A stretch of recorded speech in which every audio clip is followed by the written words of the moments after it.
श्रीकृष्णाय परब्रह्मणे नमः। श्रीमद्भगवद्गीता ध्यानश्लोकाः। नमोऽस्तु ते व्यासविशालबुद्धे पुल्लारविन्दायतपत्रनेत्र येन त्वया भारततैलपूर्णः प्रज्वालितो ज्ञानमयप्रदीपः प्रपन्नपारिजाताय स्तोत्रवेत्रैकपाणये ज्ञानमुद्राय कृष्णाय गीतामृतदुहे नमः।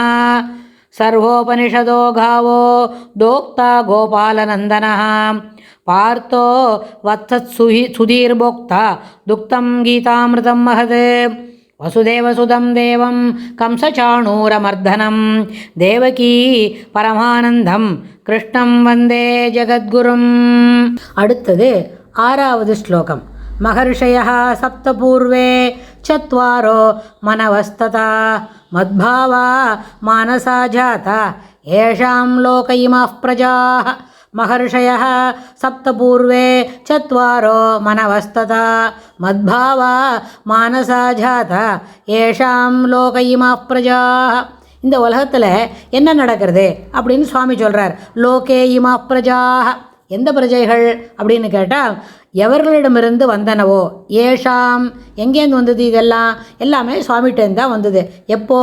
முதல்ல பிருத்திவி ஆரம்பிக்கிறதுக்குள்ளே ஆதி காலத்தில் பெருமாள் பண்ணின அந்த சிருஷ்டியில் முதல்ல சப்த பூர்வே, அந்த பூர்வேன முன்னாடி முன்னவர்களான 7 மகர்ஷிகள்.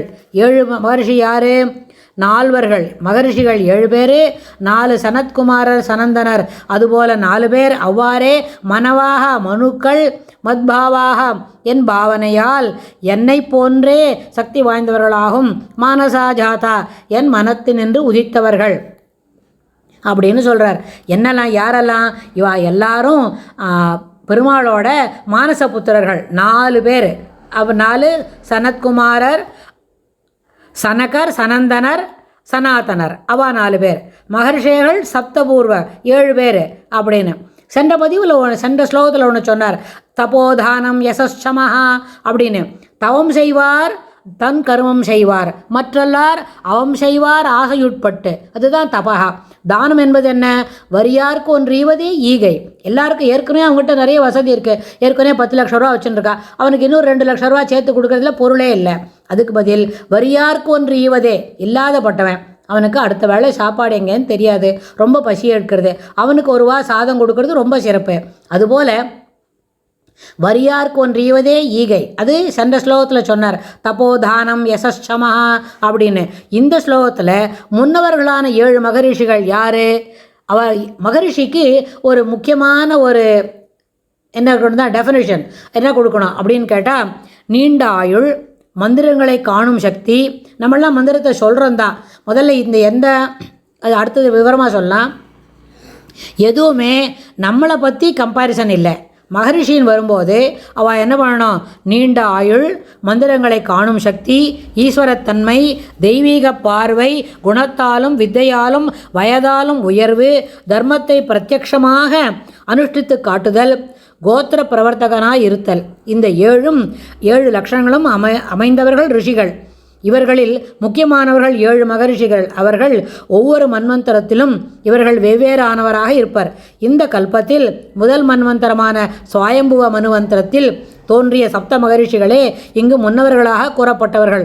அவர்கள் மரீசி, அங்கீரஸ், அத்ரி, புலஸ்தயர், புலகர், கிரது, வசிஷ்டர் என்னும் 7 ஆவர். இப்பொழுது நடக்கும் வைவஸ்வத மன்வந்தரத்திற்கு உரிய சப்த ரிஷிகள் அத்ரி, வசிஷ்டர், விஸ்வாமித்ரர், ஜமதக்னி, பரத்வாஜர், கௌதமர், காஷ்யபர். இப்போ நம்ம என்ன மன்வந்தரத்தில் இருக்கோம்?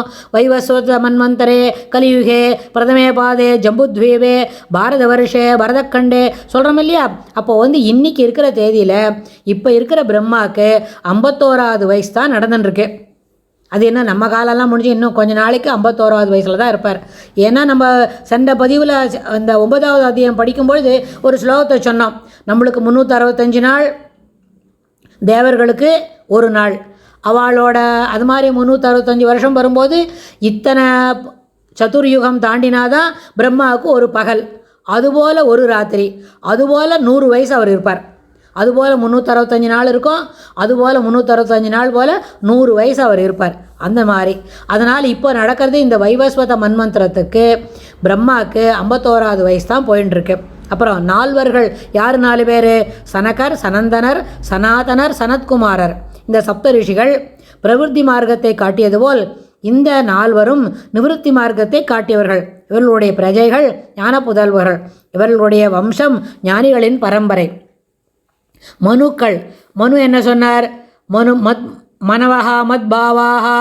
மனுக்கள் என்பது பிரம்மாவின் ஒரு பகலாகிய கல்பத்தில் 14 மனுக்கள்.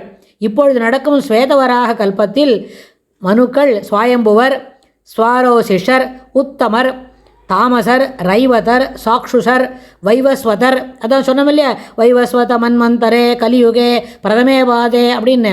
அதில் வைவஸ்வதர், சாவர்ணி, தக்ஷசாவர்ணி, பிரம்மசாவர்ணி, தர்மசாவர்ணி, ருத்ரசாவர்ணி, தேவசாவர்ணி, இந்திரசாவர்ணி என 14வர். இப்பொழுது நடைபெறுவது 7வது மன்வந்திரமான வைவஸ்வத மன்வந்திரம். ஒவ்வொரு மன்வந்திரத்திலும் மனு, தேவர்கள், மனுபுத்திரர்கள், இந்திரன், ரிஷிகள், பகவானுடைய அம்சாவதாரம் என 6 இடங்களில் பகவானுடைய விபூதிகள் முக்கியமாக விளங்கும். இந்த செய்திகள் அனைத்தும் பாகவதம் 12வது ஸ்கந்தத்தில் விவரமாக காண முடியும். இதற்கு தொடர்புடைய அடுத்த ஸ்லோகத்தில் பெருமாள் என்ன சொல்கிறாருன்னு நம்ம பார்க்கலாம். ஸ்ரீ கிருஷ்ணாய துப்யம் நமஹா.